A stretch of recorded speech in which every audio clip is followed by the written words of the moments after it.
الحمدللہ وکفی وسلام علی عبادہ الذین اصطفی اما بعد فاعوذ باللہ من الشیطان الرجیم بسم اللہ الرحمن الرحیم ان اللہ یحب التوابین ویحب المتطہرین سبحان ربک رب العزۃ عما یصفون وسلام علی المرسلین والحمد للہ رب العالمین اللہم صلی علی سیدنا محمد وعلی آل سیدنا محمد وبارک وسلم اللہم صلی علی سیدنا محمد وعلی آل سیدنا محمد وبارک وسلم اللہم صلی علی سیدنا محمد وعلی آل سیدنا محمد وبارک وسلم۔ اللہ تعالیٰ ظاہر میں پاک صاف رہنے والوں سے اور توبہ کر کے باطنی پاکیزگی کو حاصل کرنے والوں سے محبت فرماتے ہیں۔ جس طرح ظاہر کی صفائی ستھرائی ضروری، اس طرح اور بلکہ اس سے بھی زیادہ باطن کی صفائی ستھرائی ضروری، اور باطن اگر انسان کا گندہ ہو، بیمار ہو، تو انسان کی روح بیمار ہو جاتی ہے۔ جیسے ظاہر گندہ ہو تو جسم بیمار ہو جاتا ہے، باطن گندہ ہو تو روح بیمار ہو جاتی ہے، اور ظاہر بیمار ہو تو انسان کی موت واقع ہو جاتی ہے، اور باطن بیمار ہو تو انسان کی روحانی موت واقع ہو جاتی ہے۔ یہی وجہ ہے کہ آج مسلمانوں کے پاس نہ تعداد کی کمی ہے، نہ علم کی کمی ہے، نہ ٹیکنالوجی کی کمی ہے۔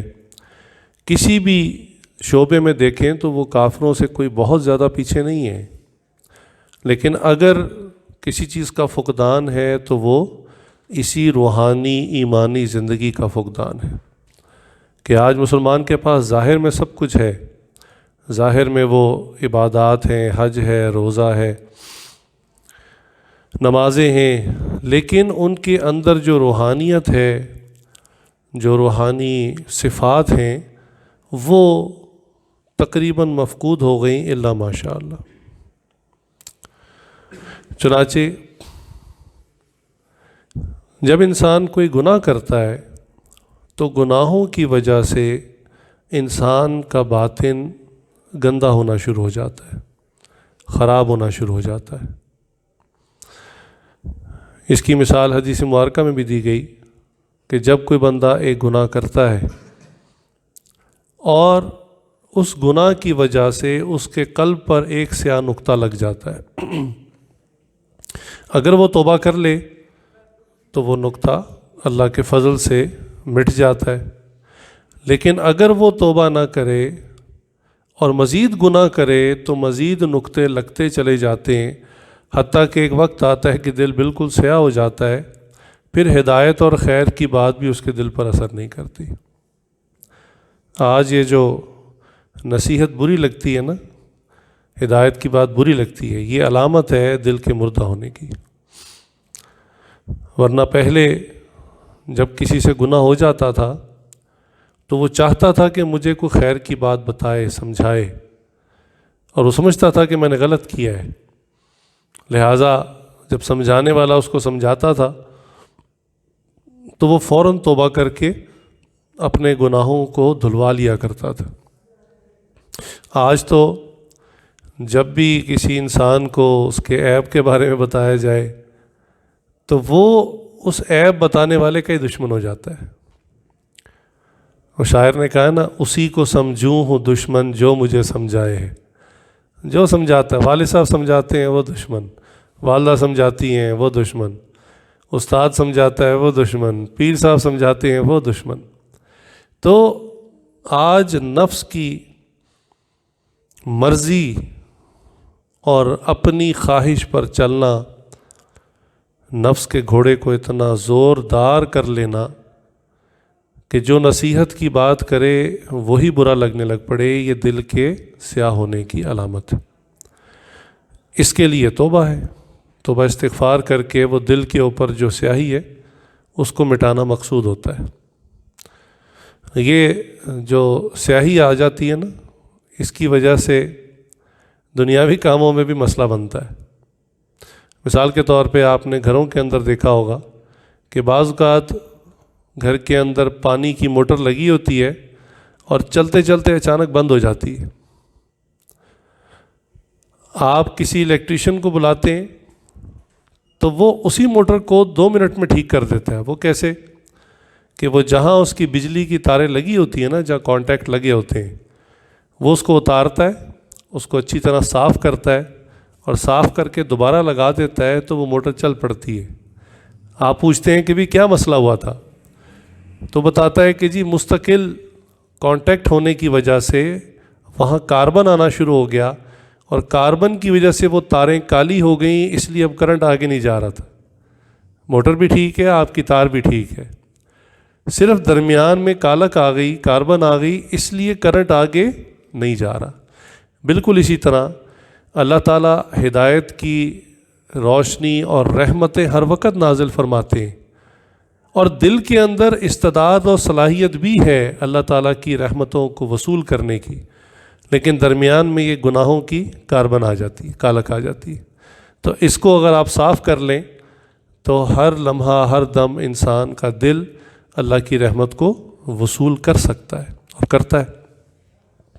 لیکن اس کاربن کی وجہ سے، اس کالک کی وجہ سے، جو گناہوں کی وجہ سے آ جاتی ہے، پھر یہ سگنل ٹوٹ جاتا ہے، پھر یہ سگنل انسان کے قلب کے اندر داخل نہیں ہوتا۔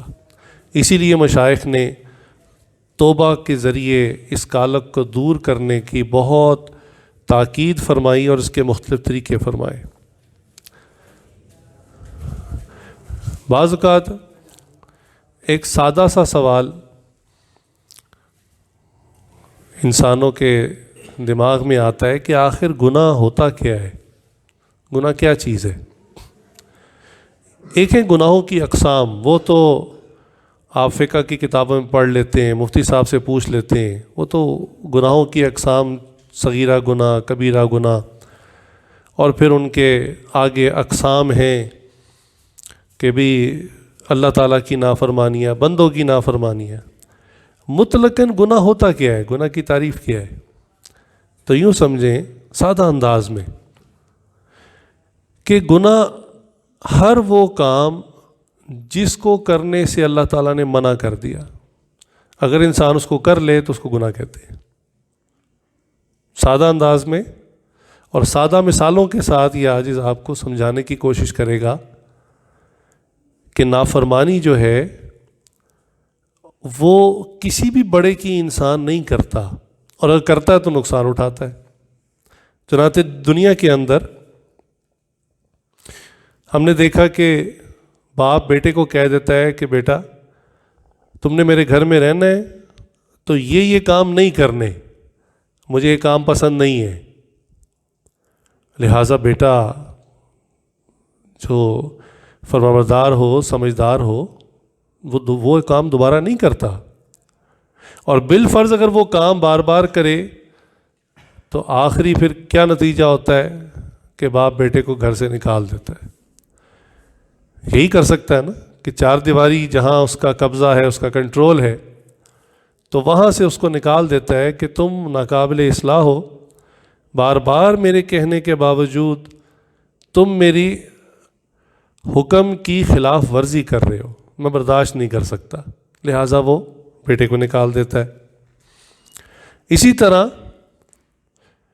ملازم جو ہوتا ہے وہ کبھی اپنے مالک کی بنائے ہوئے جو قوانین ہوتے ہیں اس کی خلاف ورزی نہیں کرتا۔ چھوٹی سی دکان ہو، کوئی چھوٹا سا کارخانہ ہو، تو قانون کتنا عجیب ہی کیوں نہ ہو، ملازم کہتے ہیں بس سمجھ تو ہمیں نہیں آتا کہ مالک نے ایسا قانون کیوں بنایا ہوا ہے، لیکن بس ہمیں اس کو ماننا ہے۔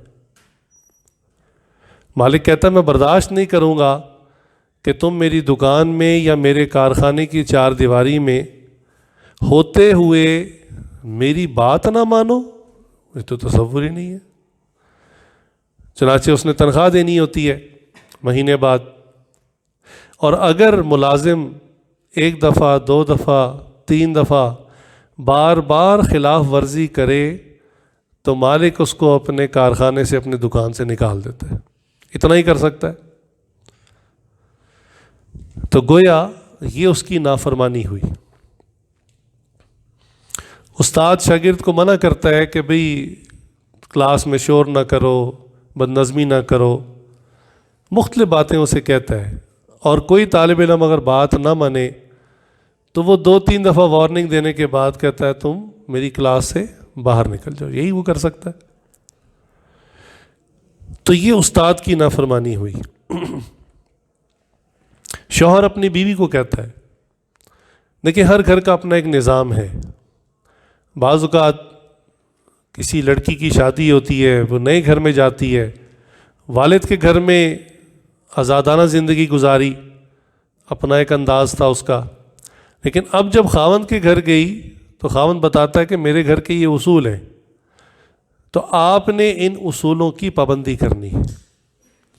اور اگر بار بار بیوی ان اصولوں کی خلاف ورزی کرے حتیٰ کہ خاوند زچ ہو جائے تو بالآخر وہ کیا کرتا ہے، اس کو اپنے گھر سے نکال دیتا ہے.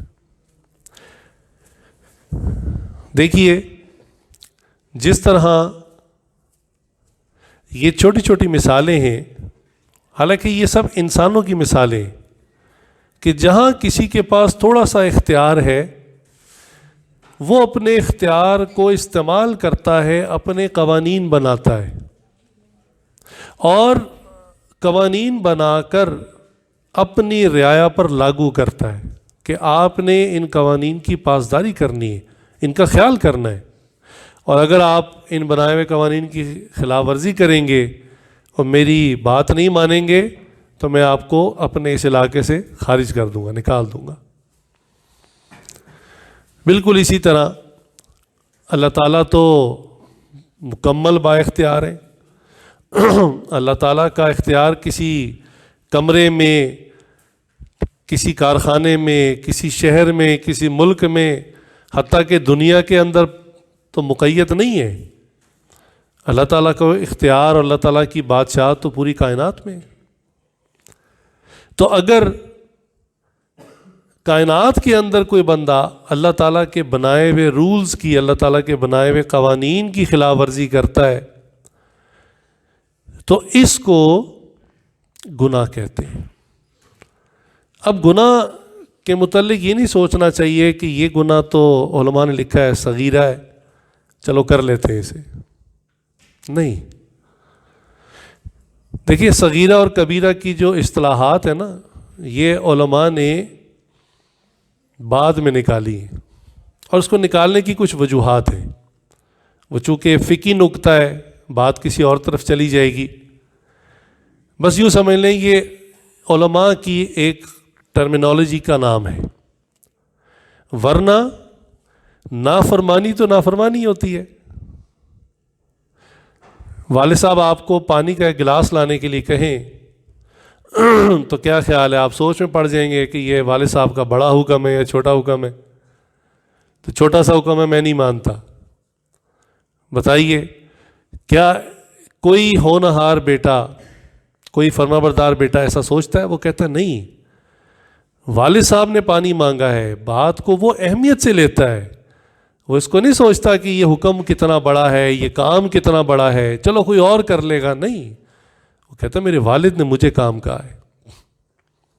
بالکل اسی طرح گناہ کا جب بھی خیال آئے تو یہ نہ سوچیں کہ یہ گناہ چھوٹا ہے یا بڑا ہے، بس یہ سوچیں کہ جس ذات نے اس کو کرنے سے منع کیا ہے وہ ذات کتنی عظیم ہے، وہ ذات کتنی بڑی ہے، میں کس ذات کی نافرمانی کرنے جا رہا ہوں، اس کو سوچنا چاہیے.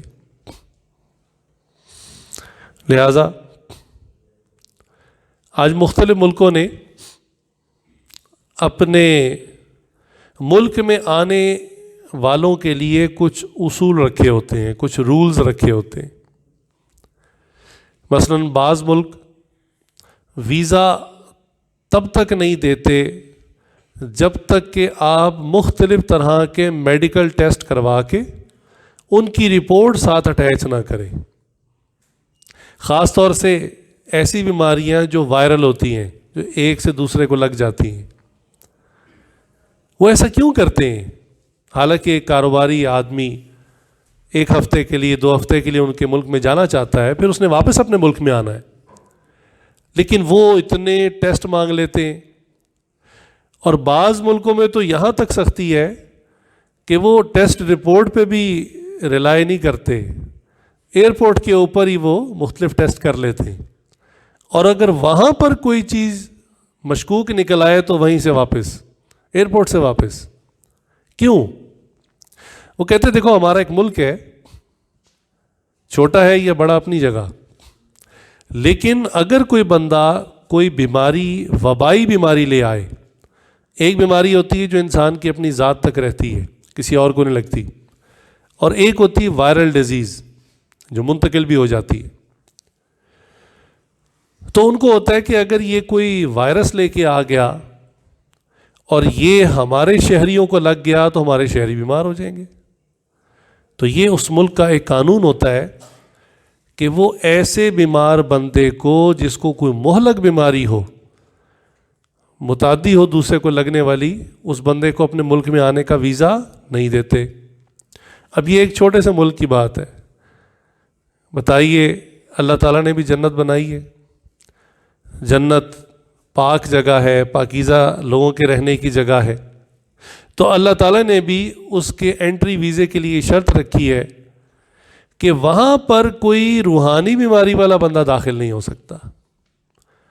حسد کی بیماری، کینے کی بیماری، شہوت کی بیماری، غصے کی بیماری، تکبر کی بیماری، یہ بیماریاں لے کر وہاں نہیں جا سکتا.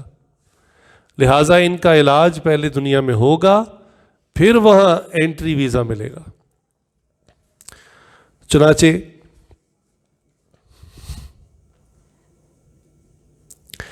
گناہ جو ہے یہ اللہ تعالیٰ کی نافرمانی ہے. کوئی بھی حکم ہو، چھوٹا بڑا درمیانہ، یہ ہم نے نہیں سوچنا. ہم نے سوچنا بس اللہ نے منع کیا ہے، بس اس سے رکنا ہے. شیخ نے اس کی مثالیں مختلف دیں کہ گناہ سے انسان کو کیسے ڈرنا چاہیے. جب کسی گناہ کو کرنے کا خیال دل میں آئے تو انسان کو کس طرح سے اس کو ڈیل کرنا چاہیے. وہ کہتے ہیں کہ گناہ کی مثال سانپ اور بچھو سے بھری ہوئی پوٹلی کی مانند ہے.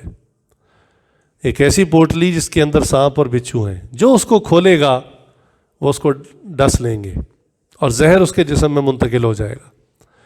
تو فرمایا کہ جب بھی نفس یا شیطان کسی گناہ کرنے کی ترغیب دے رہا ہو تو کہو نہ یہ تو سانپ اور بچھوؤں کی پوٹلی ہے، میرا ہاتھ ٹچ ہونے کی دیر ہے، فوراً وہ ڈنگ ماریں گے اور ان کے زہر کی وجہ سے مجھے جہنم کے اندر جانا پڑے گا، اور وہاں جا کے اس کے زہر کا علاج ہوگا. لہٰذا انسان کو گناہوں سے اتنا ڈرنا چاہیے. ایک اور مثال دی، یعنی گناہ کے اندر لذت ہوتی ہے، یہ بات تو خود شریعت میں تسلیم کی گئی ہے، اور عقلی دلیل بھی یہ ہے کہ لذت ہوتی ہے، اسی کو چھوڑنے کا اجر تو جنت ہے. اگر لذت ہی نہ ہو تو پھر گناہ کو چھوڑنے کا اجر اللہ تعالیٰ جنت کیوں عطا فرمائے؟ پھر تو مجاہدہ ہی کوئی نہیں، مشقت ہی کوئی نہیں. بد نظری کرنے سے لذت ملتی ہے، کوئی چیز حاصل ہوتی ہے کہ جس کو حاصل کرنے سے منع کیا گیا. اور جتنے بھی گناہ ہیں ان کے ذریعے انسان کو کوئی وقتی تسکین نفسانی ملتی ہے. شریعت نے اس کو تسلیم کیا ہے، لیکن کہا ہے کہ اس کا جو جائز حل ہے آپ وہ اختیار کریں. جیسے ایک بچہ نوجوان ہو گیا، اب اس کے اندر شہوت بیدار ہو گئی، تو فرمایا کہ اس کو غلط طریقے سے پورا نہ کرو. اللہ تعالیٰ نے حلال راستہ بتایا، نکاح کر لو، اور اگر کسی کی تسکین ایک نکاح سے نہیں ہوتی 2 کر لو، نہیں ہوتی 3 کر لو، نہیں ہوتی 4 کر لو.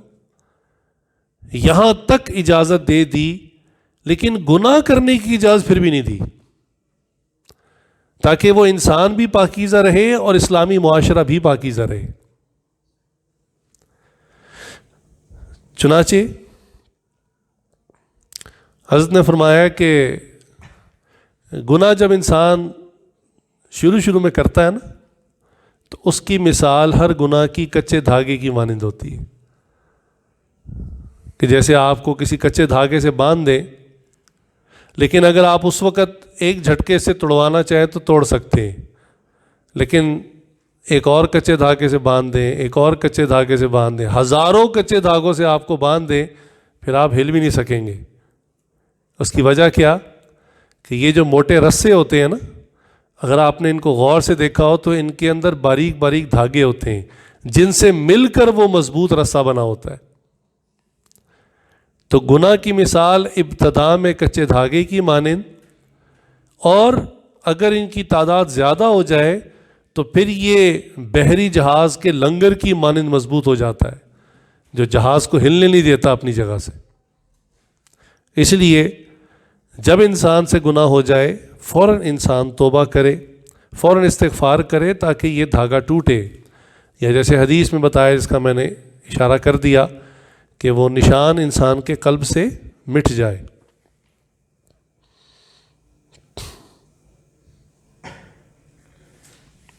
چنانچہ گناہ اللہ کی نافرمانی ہے، اور اس کو کرنے کی جو وجہ ہے وہ بڑی سیدھی سادی سی ہے، کہ انسان اپنے اسی جسم کی لذت کی خاطر گناہوں کو کرتا ہے۔ یہ سننے والی بات ہے۔ آپ کو پہلے سادہ مثال دیتا ہوں تاکہ بات سمجھ میں آ جائے۔ بالفرض 4 لوگ آپ کو چوری کرنے کے لیے کہیں کہ جی ہمارے لیے آپ چوری کریں، اور بالفرض آپ ان کی باتوں میں آ کے چوری کر لیں۔ اب پولیس پکڑ لے، اور پولیس کو صرف گواہوں کی ضرورت ہو، اگر گواہ مل جائیں تو وہ آپ کے اوپر سزا نافذ کر دے، آپ کو جیل بھیج دے، تو آپ کو کتنا عجیب لگے گا کہ اگر وہی 4 بندے جن کی خاطر آپ نے چوری کی تھی وہ خود ہی گواہی دے دیں، اور وہ خود ہی کہہ دیں کہ ہاں جناب اس نے چوری کی ہے، تو آپ کو کتنا عجیب لگے گا۔ آپ کہیں گے بھئی تمہاری خاطر تو چوری کی ہے۔ بالکل اسی طرح انسان اپنے جسمانی اعضاء کی وجہ سے گناہ کرتا ہے کہ اس کو لذت ملے، بد نظری کرتا ہے آنکھوں کو لذت ملے، کان سے غلط چیزیں سنتا ہے، موسیقی سنتا ہے کان کو لذت ملے، دماغ کو سے الٹی چیزیں سوچتا ہے کہ دماغ کو بھی ایک ٹرانس کی ایک کنڈیشن میں چلا جاتا ہے، ایک وقتی ایک نشہ سا ہوتا ہے، ایلوژنز میں رہنا، خیالی پلاؤ پکانا، یہ دماغ کی ایک لذت ہوتی ہے۔ شرمگاہ سے گناہ کرنا کہ شرمگاہ کو لذت ملے۔ الغرض انسان انہی جسم کے اعضاء کی وجہ سے گناہ کرتا ہے تاکہ ان کو لذت ملے، لیکن عجیب بات کہ قیامت کے دن یہی اعضاء جن کی خاطر انسان نے گناہ کیے ہوں گے، اللہ تعالیٰ زبان کو کہیں گے تم خاموش ہو جاؤ، تم سے ہم کچھ نہیں پوچھتے، چونکہ زبان سچ بھی بولتی ہے جھوٹ بھی بولتی ہے، دونوں آپشنز ہیں۔ تو اللہ تعالیٰ ان اعضاء سے کہیں گے تم کلام شروع کرو، تم بولنا شروع کرو کہ اس نے کیا کیا کچھ کیا ہوا ہے۔ تو جس عضو سے اس نے جو گناہ کیا ہوگا اللہ تعالیٰ اس کو پاور آف سپیچ دے دیں گے، گویائی کی قوت دے دیں گے، لہٰذا وہ عضو خود بولنا شروع کر دے گا۔ قیامت کے دن کے بارے میں اللہ تعالیٰ قرآن کریم میں ارشاد فرماتے ہیں الیوم نختم علی افواہہم وتکلمنا ایدیہم وتشہد ارجلہم بما کانوا یکسبون، کہ عجیب بات، انہی اعضاء کے لیے تو اس نے لذت کی خاطر، انہی کے چسکوں کی خاطر تو سارے گناہ کیے تھے، زبان کی خاطر، آنکھوں کی خاطر، ہاتھوں کی خاطر، شرمگاہ کی خاطر، اور انہی اعضاء نے ہمارے خلاف گواہی دے دی۔ تو دیکھیے انسان کی اس وقت حالت کیا ہوگی کہ یار جس کی خاطر میں تم لوگوں کی خاطر تو یہ گناہ کرتا رہا، یہ اللہ کی نافرمانی تھی، مجھے پتا تھا اللہ کی نافرمانی ہے، لیکن تمہاری لذت کی خاطر، تمہارے چسکوں کی خاطر میں یہ کام کرتا رہا، اور آج تم ہی میرے خلاف جو ہے وہ گواہ بن گئے ہو۔ بعض اوقات وہ چور یا ڈاکو پکڑے جاتے ہیں نا، تو ان میں بعض لوگ اپنی سیکیورٹی کے لیے پولیس سے ایک معاہدہ کرتے ہیں، وہ کہتے ہیں ہمیں وعدہ معاف گواہ بنا لو، یعنی ہم سب کچھ سچ سے بتا دیں گے، لیکن شرط یہ ہے کہ ہمیں کلیئر پیسج دو نکلنے کا، اس شرط کے اوپر ہم سارے پول کھول دیں گے، یعنی اس اصل سردار کو پکڑ لو اور ہمیں جانے دو۔ لہٰذا وعدہ معاف گواہ کو جب شورٹی دی جاتی ہے کہ ٹھیک ہے آپ کو ہم چھوڑ دیں گے، تو وہ سارا کچھ اگل دیتا ہے، سب بتا دیتا ہے۔ تو دیکھیے کیسی عجیب بات ہے کہ جس جسم کے ٹکڑوں کے لیے، حصوں کی خاطر ہم لذت کی خاطر گناہ کرتے ہیں، وہی ٹکڑے بولنا شروع کر دیں گے کہ اللہ میاں یہ کیا، یہ کیا، یہ کیا، یہ کیا۔ اب ایک تو مسئلہ یہ ہے کہ انکار کی گنجائش کوئی نہیں، چونکہ وہ خود عذر بول رہا ہے، وہ خود بتا رہا ہے۔ انسان سوچتا ہے کہ بھی میرا کوئی گواہ نہیں ہوگا تو میں بچ جاؤں گا صاف، لیکن اگر وہ عذر خود بتانا شروع کر دے۔ ویسے تو اللہ تعالیٰ کا جو نظام ہے یہ اتنا سیکیور نظام ہے، اتنا مضبوط نظام ہے کہ اللہ تعالیٰ کے نظام سے کوئی بچ کے نکل نہیں سکتا، یہ ناممکنات میں سے۔ لہٰذا اس پر ایک واقعہ یاد آ گیا کہ ایک نوجوان ایک بزرگ کے پاس گیا اور کہنے لگا حضرت مجھے کوئی طریقہ بتائیں کہ میں گناہ بھی کرتا رہوں اور آخرت میں میری پکڑ بھی کوئی نہ ہو۔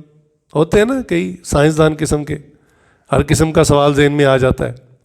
تو اس نے کہا یہ اللہ والے بڑے کوئی وے آؤٹ نکالیں گے، کوئی حل بتائیں گے مجھے۔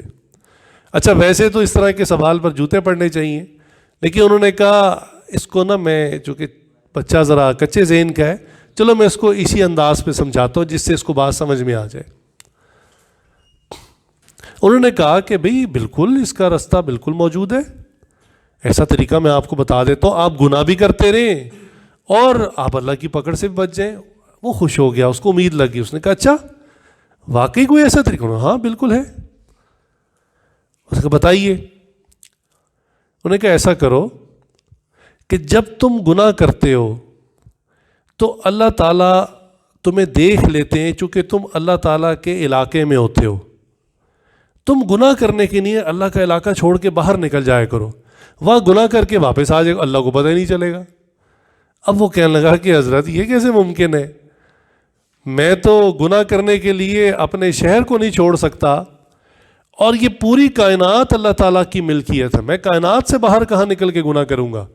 بھئی یہ تو فارمولہ ٹھیک نہیں، کچھ اور بتائیں۔ انہوں نے کہا ہاں ایک اور بھی طریقہ ہے۔ اس نے کہا جی بتائیے۔ انہوں نے کہا کہ بھی دیکھو تم اللہ کا دیا رزق کھاتے ہو نا، اسی لیے اللہ تعالیٰ تم سے مطالبہ کرتے ہیں کہ تم اللہ تعالیٰ کی حکم عدولی نہ کرو، اللہ کی فرما برداری کرو، تو تم اللہ کا دیا ہوا رزق کھانا چھوڑ دو۔ کہو نہ میں آپ کا دیا ہوا کھاتا ہوں نہ آپ کی بات مانتا ہوں، بات سیدھی سیدھی ہے۔ تو کہے گا یا اللہ میں اللہ تعالیٰ کے رزق سے کہیں اور سے اپنا رزق کہاں سے لے کے آؤں؟ زمین آسمان میں جو کچھ ہے، یا آسمان سے جو برستا ہے، زمین سے جو اگتا ہے، وہ تو سب اللہ تعالیٰ کا دیا ہوا ہے، تو میں تو کہیں اور سے رزق نہیں لا سکتا۔ انہوں نے کہا اچھا ایک اور طریقہ بتاتا ہوں۔ انہوں نے کہا کیا؟ فرمایا کہ بھئی دیکھو جب تم گناہ کرتے رہو گے اور مر جاؤ گے تو قبر کے اندر فرشتے آئیں گے تمہارا حساب کتاب کرنے، تو تم کہنا بھی میری قبر میں تمہیں آنے کی اجازت نہیں ہے، نہ تم ان کو اندر آنے دینا، نہ وہ حساب کتاب کے قابل رہیں گے۔ جیسے ہوتا نا بندہ گھر کا دروازہ بند کر لیتا ہے تو اندر کوئی آ نہیں پاتا، نو ایڈمیشن وداؤٹ پرمیشن، میری قبر ہے چلو نکلو باہر۔ تو انہوں نے کہا جناب وہ فرشتے مجھ سے کون سا اجازت لے کے آئیں گے، وہ تو بس قبر میں آ جائیں گے۔ تو ہمیں پھر ایک اور حل بھی ہے۔ انہوں نے کہا کیا؟ انہوں نے کہا جب وہ فرشتے تمہارا حساب کتاب بھی کر لیں گے اور تمہارے لیے جہنم میں جانا واجب ہو جائے گا، اور آخرت میں فرشتے تمہیں کہیں گے چلو سیدھا جہنم کی طرف، تو تم اکڑ کے کھڑے ہو جانا، تم کہنا جی میں نہیں جاتا، کھڑا ہوں میں یہاں پہ۔ تو انہوں نے کہا جناب اللہ کے اتنے بڑے بڑے فرشتے، اتنے طاقتور فرشتے، بھلا ان کے آگے میرا زور ہی کیا چلے گا؟ جب اس نے یہ بات کی نا تو وہ بزرگ جو تھے انہوں نے کہا اب اس کو بات سمجھاتا ہوں۔ میں کہ بیٹا جب تم گناہ کرنے کے لیے اللہ کی ملکیت سے باہر نہیں جا سکتے، جب تم اللہ تعالیٰ کا دیا ہوا رزق کھانا چھوڑ نہیں سکتے، اللہ تعالیٰ کے فرشتوں کے حساب کتاب سے بچ نہیں سکتے، اور آخرت میں تمہارا فرشتوں پر جب زور ہی نہیں چلتا، تو لہٰذا تم اس کام کو کیوں نہیں چھوڑ دیتے جس پر تمہارا زور چلتا ہے، یعنی گناہوں کا کرنا، اس پر تو زور چلتا ہے نا، لہٰذا گناہ کرنا چھوڑ دو۔ لہٰذا یہی ایک آخری رستہ ہے جس کی وجہ سے تم عذاب سے بچ سکتے ہو۔ پھر اس بچے کو بات سمجھ میں آئی، اس نے کہا ہاں اب مجھے بات سمجھ میں آ گئی کہ واقعی اللہ تعالیٰ کی پکڑ سے، اللہ کے عذاب سے بچنا یہ ناممکن ہے۔ اللہ تعالیٰ تو ہر وقت ہر جگہ دیکھ رہے ہیں۔ لہٰذا ایک استاد نے اپنے چھوٹے چھوٹے بچے تھے کلاس کے، ان کو کچھ سکھانا چاہا، تو سب کو کوائن دیا، 1 روپے کا سکہ دیا، اور کہا کہ میں 10 تک گنوں گا، اور آپ نے جو ہے سب نے اس سکے کو ایسی جگہ چھپا کر آنا ہے جہاں کوئی نہ دیکھ رہا ہو۔ لہٰذا بچے خوش ہو گئے کہ استاد جی ہمارے ساتھ آج گیم کھیل رہے ہیں۔ تو استاد نے دوسری طرف منہ کر لیا اور 10 تک گنی، لہٰذا سب بچے بھاگے، کوئی ادھر بھاگا کوئی ادھر بھاگا، کسی نے درخت کے پیچھے، کسی نے جھاڑیوں کے اندر، کسی نے اپنے بستے کے نیچے، سب نے مختلف جگہ چھپا دیا۔ تو جب استاد نے گنتی پوری کی اور چہرہ سیدھا کیا تو دیکھا کہ سب بچے، ان کے ہاتھ خالی تھے، وہ کوائن چھپا کے آ چکے تھے۔ ایک بچہ کھڑا ہوا تھا، اس کے ہاتھ میں کوائن تھا۔ تو استاد نے کہا بھی آپ کو گیم سمجھ نہیں آئی، سادہ سی گیم تھی، آپ کو کوئی جگہ نہیں ملی اس کو چھپانے کی جہاں کوئی نہ دیکھ رہا ہو۔ تو بچے نے کہا، بچہ تربیت یافتہ تھا، اس نے کہا استاد جی میں نے بہت سوچا کہ میں کسی ایسی جگہ جا کے چھپاؤں جہاں کوئی نہ دیکھ رہا ہو، لیکن مجھے خیال آیا کہ اللہ تعالیٰ تو ہر جگہ ہر وقت ہر چیز کو دیکھتا ہے، لہٰذا اس سکے کو کسی ایسی جگہ چھپانا ممکن نہیں ہے جہاں پہ کوئی نہ دیکھ رہا ہو۔ تو یہی چیز استاد سکھانا چاہتے تھے باقی بچوں کو۔ تو ان کو بات سمجھ میں آئی کہ واقعی ہم 7 پردوں کے اندر زیر زمین چلے جائیں اور وہاں دنیا کی کوئی مخلوق، کوئی ٹیکنالوجی نہ دیکھ رہی ہو، وہاں بھی اللہ تعالیٰ دیکھتے ہیں۔ اللہ تعالیٰ کا نظام ایسا ہے۔ کیوں؟ اللہ تعالیٰ خود سمیع اور بصیر ہیں، خود بھی دیکھنے والے سننے والے ہیں، پہلی بات تو یہ۔ تو جب کوئی بندہ گناہ کرتا ہے اللہ تعالیٰ خود براہ راست بھی اس کے گواہ ہوتے ہیں۔ لیکن پھر اللہ تعالیٰ چونکہ اتنی عظمت والے ہیں، اللہ تعالیٰ کا آگے سسٹم ایسا ہے، ہر بندے کے دائیں اور بائیں 2 فرشتے بٹھا دیے، یہ بات سمجھانے کے لیے کہ بھی 2 فرشتے ہیں اور آپ کی تمام چیزوں کو یہ لکھتے ہیں۔ ایک کے ذمے نیکیاں لکھنا ہے اور ایک کے ذمے انسان کی برائیاں لکھنا ہے۔ اب انسان کسی پہاڑ کی اونچائی پر چلا جائے یا کسی غار کی کھو میں چلا جائے، حتیٰ کہ راکٹ میں بیٹھ کے خلا میں چلا جائے، دنیا سے باہر نکل جائے، پھر بھی یہ فرشتے اس کے ساتھ ہوتے ہیں۔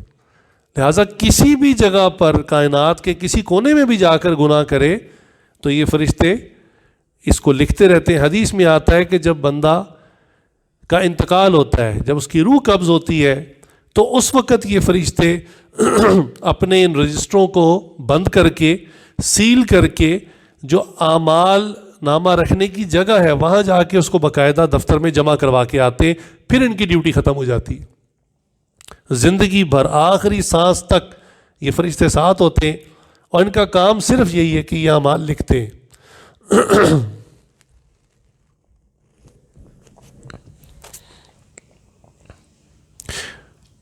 پھر حدیث میں آتا ہے کہ جس جگہ پہ انسان گناہ کرتا ہے وہ جگہ کل قیامت کے دن گواہی دے گی۔ زمین کا ٹکڑا گواہی دے گا۔ آخر انسان کسی جگہ پہ تو ہوگا نا، چاہے پانی پہ ہو یا پہاڑ پر ہو، میدان میں ہو، کسی جگہ پہ تو ہوگا۔ تو وہ جگہ جو ہے وہ بھی انسان کے گناہ کی ریکارڈنگ کر رہی ہوتی ہے۔ آج تو CID انٹیلیجنس نے بہت ترقی کر لی، بہت چھوٹے چھوٹے آلات بنا لیے۔ لیٹسٹ جو ڈرون ٹیکنالوجی ہے اس کے اوپر یہ کام کر رہے تھے کہ اس کو چھوٹا کریں، کتنا چھوٹا کریں، انسانی سوچ دیکھیں۔ انہوں نے کہا اس کو اتنا چھوٹا کر دیں کہ انسان کو لگے کہ میرے کندھے پر کوئی مکھی آ کر بیٹھی ہے، مچھر آ کے بیٹھا ہے، لیکن ہوگا وہ ایک ڈرون، الیکٹرانک روبوٹ ہوگا چھوٹا سا، اور وہ انسان کے بالکل قریب بیٹھ کر اس کی ساری باتیں بھی سن لے گا اور اس کی ساری ریکارڈنگ بھی کر لے گا۔ اس پر انہوں نے کئی سال پہلے کام شروع کیا، اور ہر سال اس کا انٹرنیشنل ایک کمپٹیشن ہوتا ہے پوری دنیا میں کہ جی جو چھوٹے سے چھوٹا ڈرون بنائے گا، اور اس میں مقابلے کی جو شرائط ہیں وہ یہ ہے کہ جس کا ڈرون زیادہ سے زیادہ اونچائی پر جائے گا اور جتنے زیادہ وقت کے لیے ہوا میں رہے گا، یہ دو معیار ہیں، تو اس کو فرسٹ پرائز ملے گا۔ لہٰذا پوری دنیا سے یہ اوپن کمپٹیشن ہوتا ہے، Germany, France, Russia, England, Pakistan, تمام دنیا سے کوئی بھی طالب علم ایسی چیز بنا کر پھر وہ مقابلے میں لے کر جاتا ہے، اور پھر وہ اس کو ٹیسٹ کرتے ہیں، اور ٹیسٹنگ کے بعد پھر اس کو فرسٹ پرائز دیتے ہیں، اور کیا کرتے ہیں، اس کی وہ ٹیکنالوجی اس سے لے لیتے ہیں، تو اپنے پاس ان کو ایک اور آئیڈیا آ جاتا ہے کہ اچھا اس طرح اس کا سائز چھوٹا کیا جا سکتا ہے، فلائٹ ٹائم بڑھایا جا سکتا ہے، اور اونچائی زیادہ حاصل کی جا سکتی ہے۔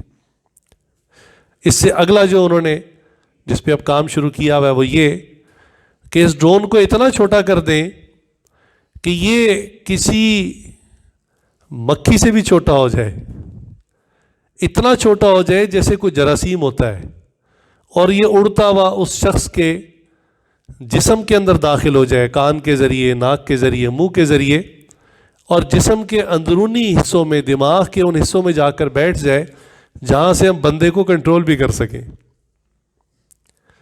خیر ہم مضمون سے ہٹ جائیں گے، مقصد یہ ہے کہ سیٹلائٹ سے دیکھنا یہ تو بہت پرانی بات ہے، کیمرے سے دیکھنا یہ تو بہت پرانی چیزیں، اب انسانوں کی بنائی ہوئی CID انٹیلیجنس اتنی ایڈوانس ہو چکی ہے کہ کوئی انسان کسی کنکریٹ کے بنکر میں بھی کہیں چھپا ہوا ہے تو وہاں بھی اگر دوسرا کوئی ایجنسی کا بندہ اس کی معلومات لینا چاہتا ہے تو لے سکتا ہے۔ تو یہ انسانوں کی بنائی ہوئی ٹیکنالوجی ہے۔ آپ سوچئے خدا کے لیے بندے کی آواز کو ریکارڈ کرنا، یا اس کی موومنٹ کو، اس کی حرکات کو، اس کے گناہوں کو ریکارڈ کرنا کیا مشکل ہے؟ یہ تمام ٹیکنالوجی تو اللہ کی دی ہوئی ہے، انسانی دماغ تو اللہ تعالیٰ کا بنایا ہوا ہے۔ تو آپ سوچئے کہ اللہ تعالیٰ کی جو قدرت ہے اور اللہ تعالیٰ کی صنعت ہے، اللہ کی ٹیکنالوجی، اس کا کیا حال ہوگا۔ تو اللہ تعالیٰ خود بھی دیکھتے ہیں جب کوئی انسان گناہ کرتا ہے، اور وہ زمین کا ٹکڑا وہ اس کو ریکارڈ کرتا ہے، دائیں بائیں دو فرشتے وہ بھی اس کو نوٹ کر رہے ہوتے ہیں۔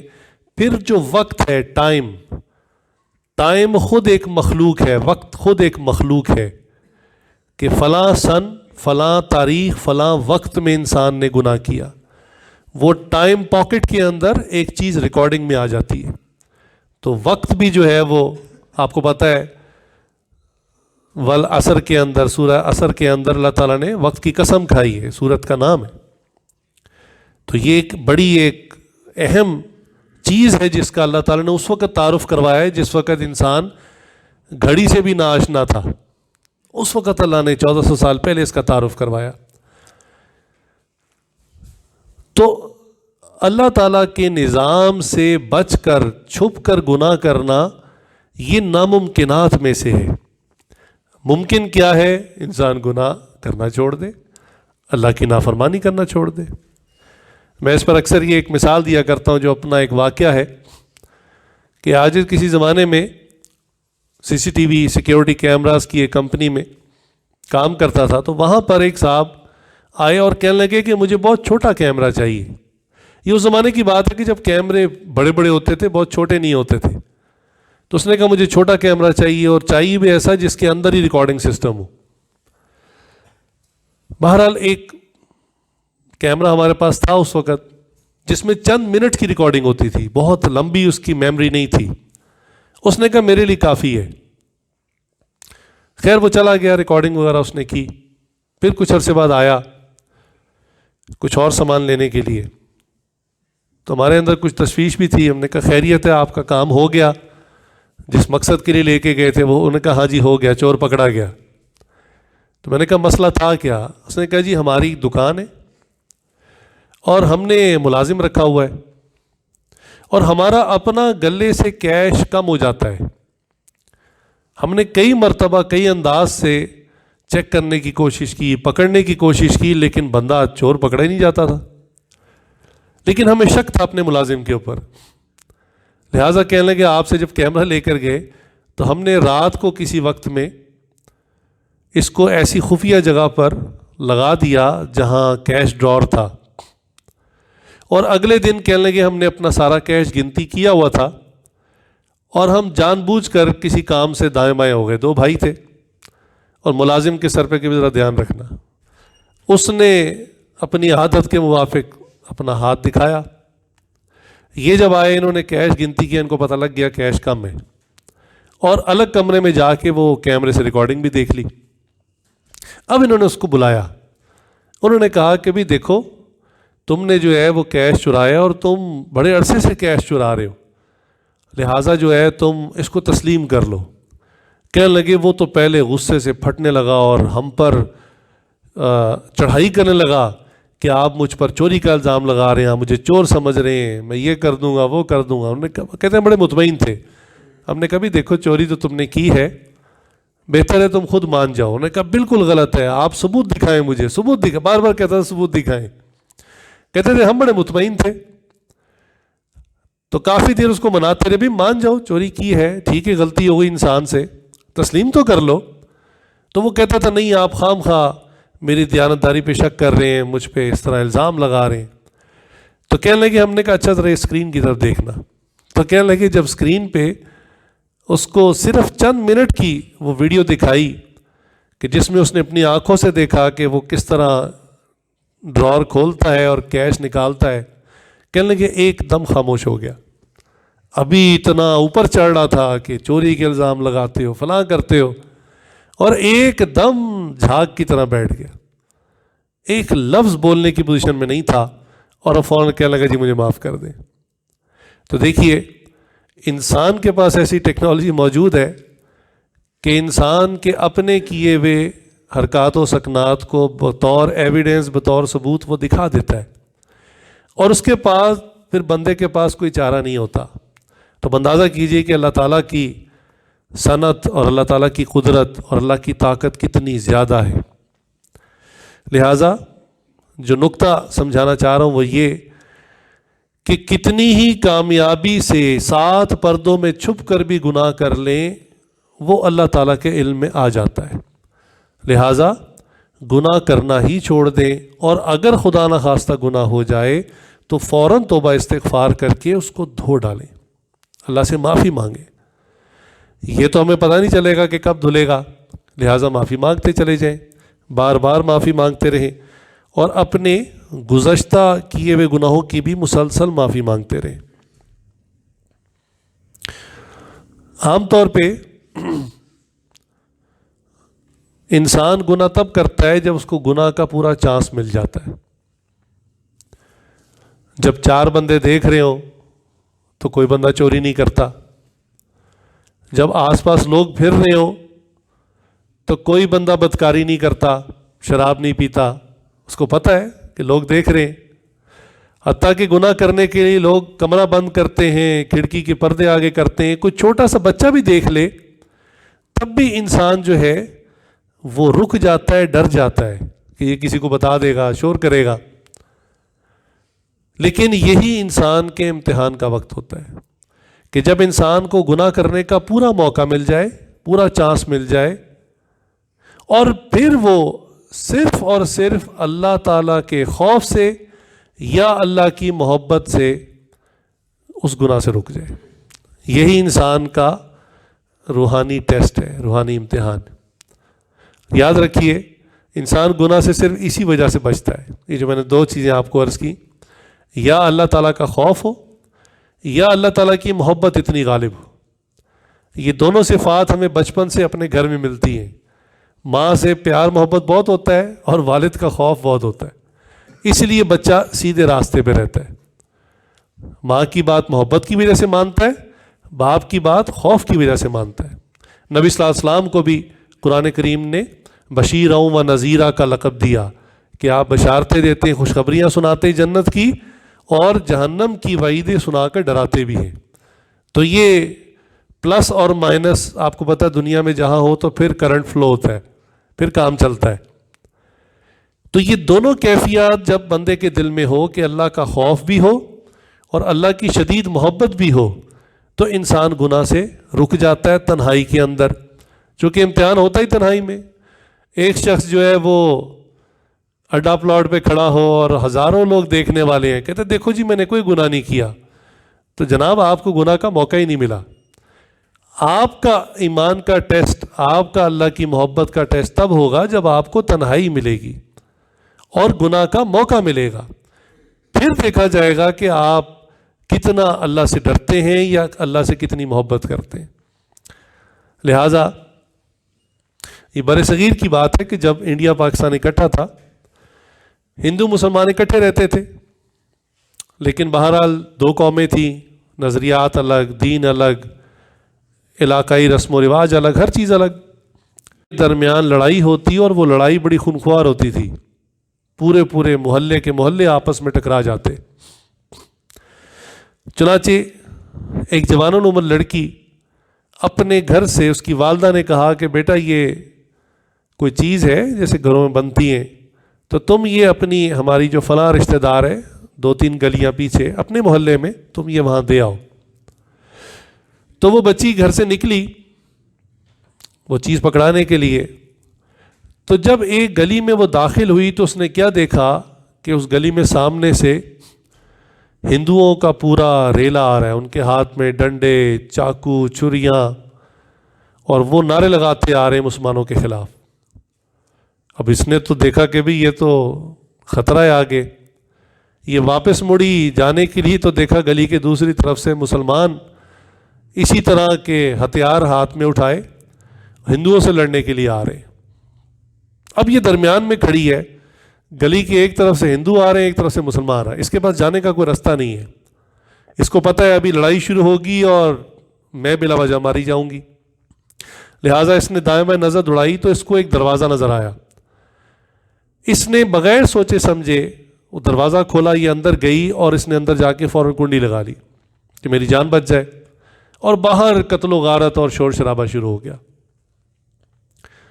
کچھ دیر بعد اس نے جائزہ لیا کہ میں ہوں کس جگہ پہ، تو وہ محلے کی ایک چھوٹی سی مسجد تھی جس کے اندر یہ بچی داخل ہو گئی تھی۔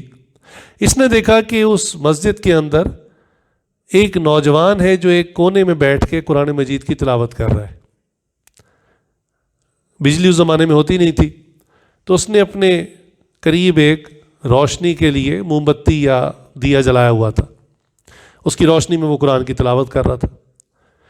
اب جیسی لڑکی اندر آئی اس نے کنڈی اندر سے لگا لی اور باہر قتل و غارت کی آوازیں آ رہی ہیں، تو وہ نوجوان بھی سمجھ گیا کہ سچویشن کیا ہے۔ اب تنہائی ہے، کمرہ ہے، ایک نامحرم لڑکی موجود ہے اور باہر سے مدد کے لیے آنے والا کوئی نہیں۔ تاہم لڑکی کو محسوس ہوا تھوڑی دیر بعد کہ جیسے گوشت جلنے کی بدبو آتی ہے، چمڑا جلنے کی، اس قسم کی اسمیل سی آئی۔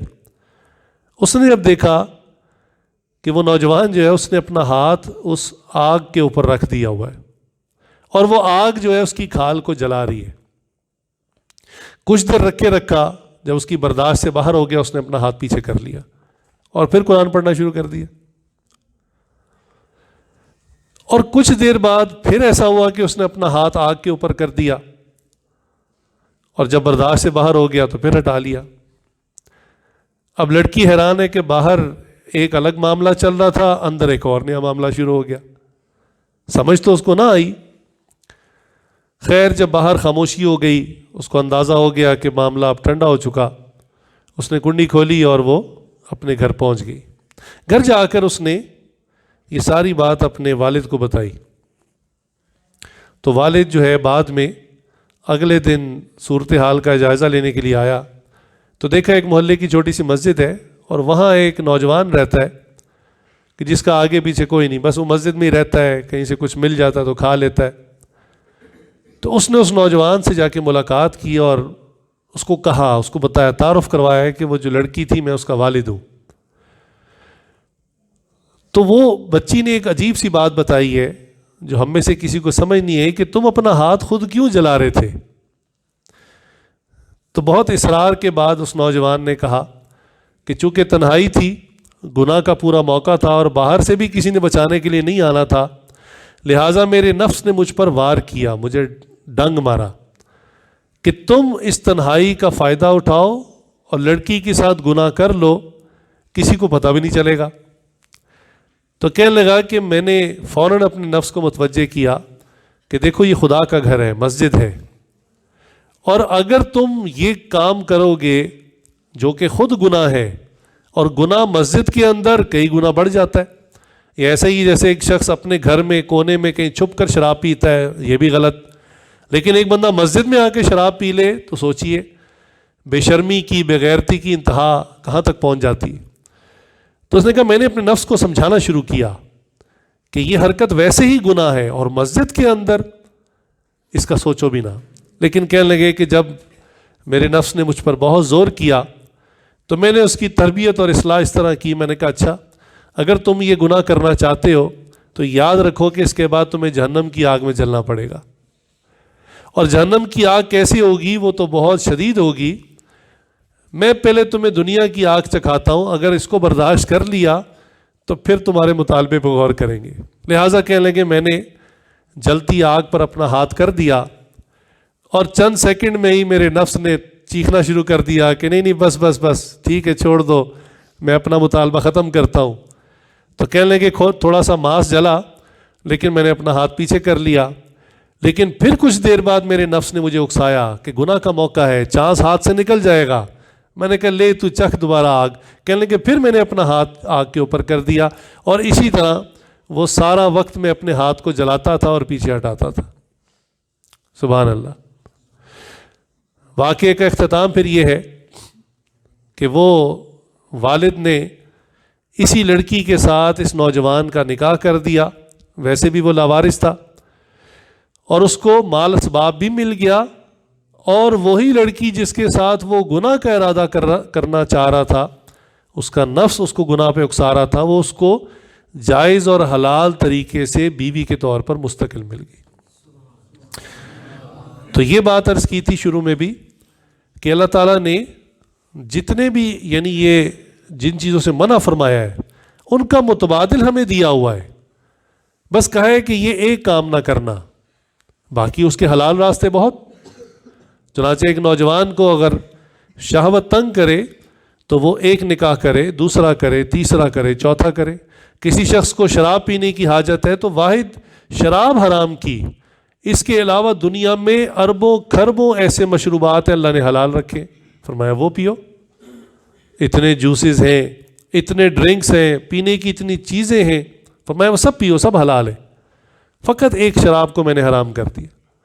کسی شخص کا گوشت کھانے کو دل کرتا ہے تو فرمایا بس ایک خنزیر حرام ہے، باقی جتنے بھی مذبوحہ جانور ہیں یا جو بعض شکار کے بھی جانور ہیں، ہرن وغیرہ، فرمایا ان کو کھاؤ، پرندے ہیں ان کو کھاؤ، سمندر کی مچھلیاں ان کو کھاؤ۔ تو حلال تو بہت کثرت سے اللہ نے رکھا ہے، حرام ایک آدھ چیز کی ہے، لیکن افسوس اس شخص پر ہے جو ضد میں آ جائے اور کہ نہیں میں نے جس چیز سے اللہ نے منع کیا ہے اسی کو کرنا ہے، یہی ایک کام جس سے اللہ نے منع کی اسی کو میں کروں گا۔ تو بتائیے پھر اللہ تعالیٰ کو کتنی ناراضگی ہوگی اور کتنا اس شخص پر غصہ آئے گا۔ لہٰذا ہمیں چاہیے کہ ہم اللہ تعالیٰ کی فرما برداری کریں، اپنے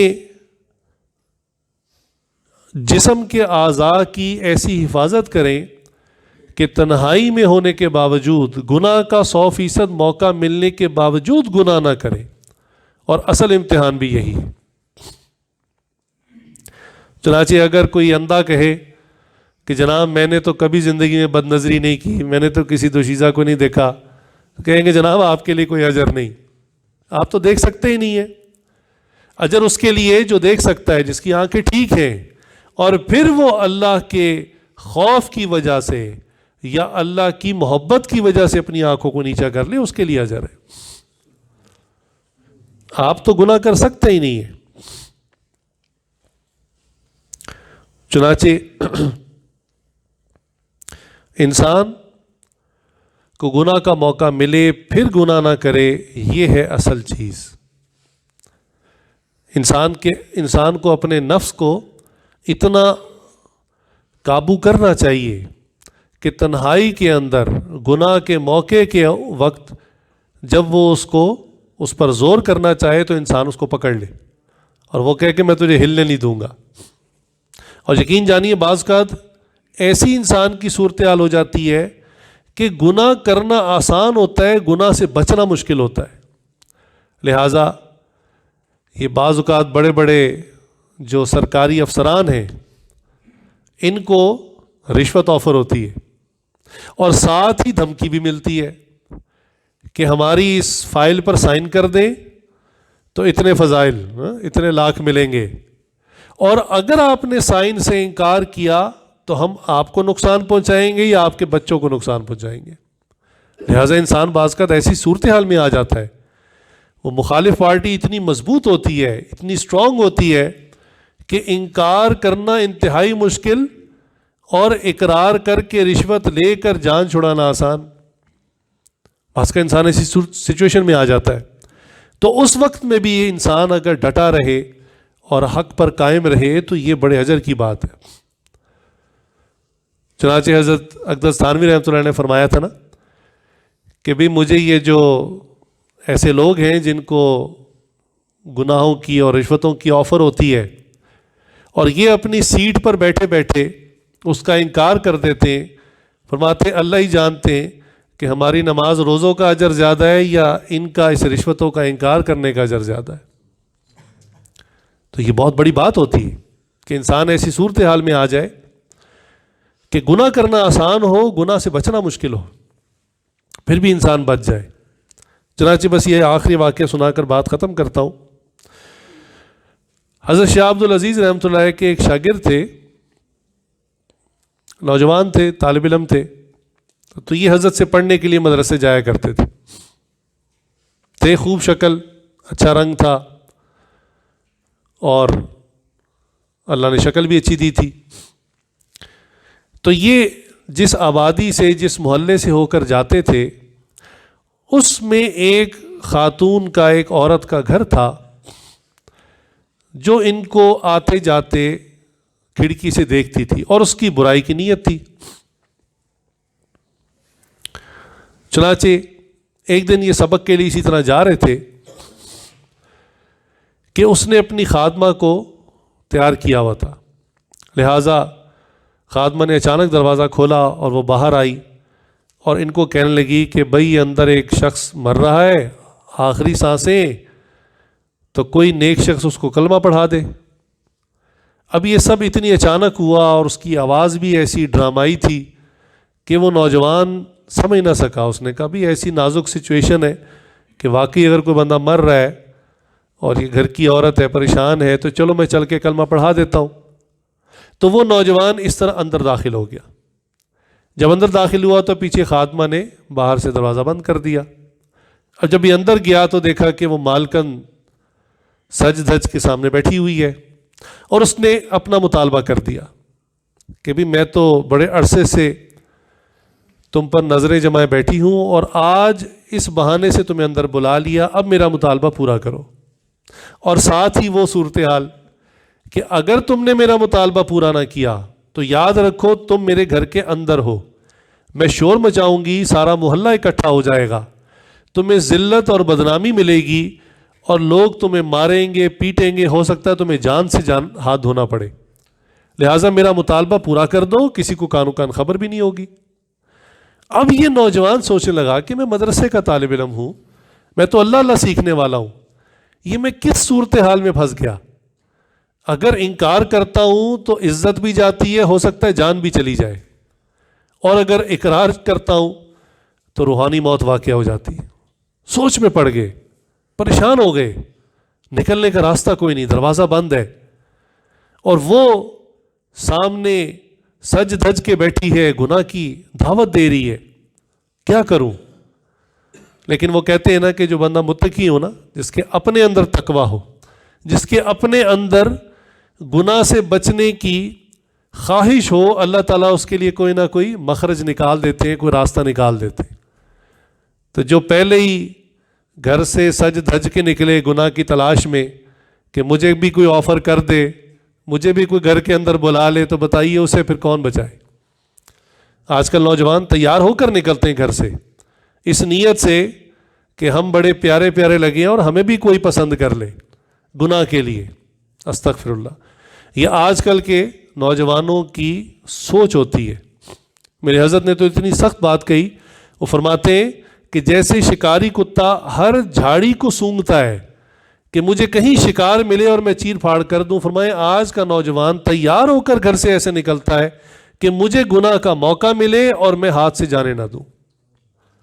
لیکن یہ اللہ کا مخلص نوجوان تھا، اللہ کا چاہنے والا تھا، اللہ کا طالب تھا۔ سچویشن بن چکی ہے، گناہ کرتا ہے، کسی کو پتہ بھی نہیں چلتا، خاموشی سے اس کو نکلنے کا راستہ مل جائے گا۔ گناہ کرنے کے بعد جسمانی لذت بھی ملے گی اور بظاہر پردہ بھی رہ جائے گا، اور اگر انکار کرتا ہے تو عزت بھی جاتی ہے، جان بھی جاتی ہے۔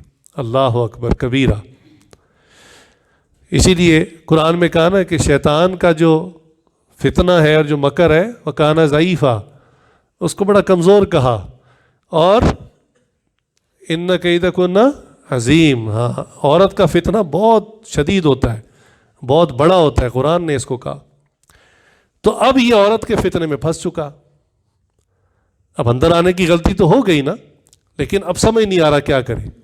لہٰذا جیسا میں نے عرض کیا تھا کہ جو متقی بندہ ہو، جو گناہ سے بچنا چاہتا ہو، اللہ تعالیٰ اس کو اس جگہ سے راستہ دیتے ہیں جہاں سے وہم و گمان بھی نہیں ہوتا۔ لہٰذا اللہ نے اس کے دل میں کوئی بات ڈالی، اس نے اس عورت سے کہا کہ اچھا آپ جو بات کہہ رہی ہیں اس پہ میں غور کرتا ہوں، اس وقت مجھے بیت الخلاء جانے کی حاجت ہے، میں ذرا واش روم سے ہو کے آ جاؤں۔ اس نے کہا ٹھیک ہے تم چلے جاؤ۔ یہ واش روم میں گیا تو یہ اس زمانے کی بات ہے کہ جب پراپر سیوری سسٹم نہیں ہوتے تھے، بڑے بڑے تھال ہوتے تھے، ان کے اندر ہی فضلہ کر دیا جاتا تھا، تو 24 گھنٹے میں ایک مرتبہ وہ صفائیوں والے آتے تھے، وہ اٹھا کے لے جاتے تھے۔ تو یہ اندر گیا تو بیت الخلاء میں وہ تھال غلاظت سے بھرا پڑا تھا۔ اس نے وہ غلاظت اٹھائی، اپنے جسم پہ ملنا شروع کر دی، ہاتھوں پہ لگا لی، چہرے پہ لگا لی، اچھی طرح اپنے آپ کو بھر لیا۔ اور اس کے بعد یہ باہر نکل آیا اور اس نے عورت سے کہا کہ بتاؤ اب کیا مطالبہ ہے، کیا چاہتی ہو مجھ سے؟ اس نے جو دیکھا کہ سر سے پاؤں تک پخانہ لگا ہوا ہے اور بدبوؤں کے بھبکے اٹھ رہے ہیں، انہوں نے کہا تم اتنے غلیظ انسان ہو، ایسی تمہاری سوچ ہے کہ میں تصور نہیں کر سکتی تھی، جاؤ دفع ہو جاؤ یہاں سے۔ اپنی ملازمہ سے کہا دروازہ کھولو، نکالو اس کو باہر۔ خیر اس نے دروازہ کھولا، اس نے شکر کا کلمہ پڑھا، یہ نوجوان باہر نکلا، قریب ایک جگہ تھی نہر، وہاں گیا، اپنے آپ کو دھویا، صاف کیا اور غسل کیا، اور ادھر مدرسے سے بھی تاخیر ہو چکی تھی، تو ڈر رہا تھا کہ بھئی آج جو ہے وہ استاد صاحب ناراض نہ ہو۔ خیر یہ غسل وغیرہ کر کے جب وہاں پہنچا تو جا کر خاموشی سے پیچھے بیٹھ گیا، چونکہ کچھ کپڑے بھی گیلے تھے اور تاخیر سے بھی آیا تھا۔ تو حضرت شاہ عبدالعزیز رحمۃ اللہ علیہ سبق پڑھا رہے تھے کہ اچانک ان کو بڑی تیز خوشبو آئی، تو انہوں نے پوچھا کہ بھئی اتنی تیز خوشبو کس نے لگائی ہوئی ہے؟ وہاں میں نے منع کیا ہوا ہے کہ طالب علمی کے زمانے میں اتنی تیز خوشبو استعمال نہ کیا کریں۔ تو بچوں نے کہا کہ حضرت یہی آ کے بیٹھا ہے، اس کے پاس سے خوشبو آ رہی ہے۔ لہٰذا استاد نے ان کو اس کے پاس بلایا، اور پاس بلایا تو واقعی اس بچے کے پاس سے، اس کے ہاتھوں سے، اس کے چہرے سے، اس کے پورے جسم سے خوشبو آ رہی تھی۔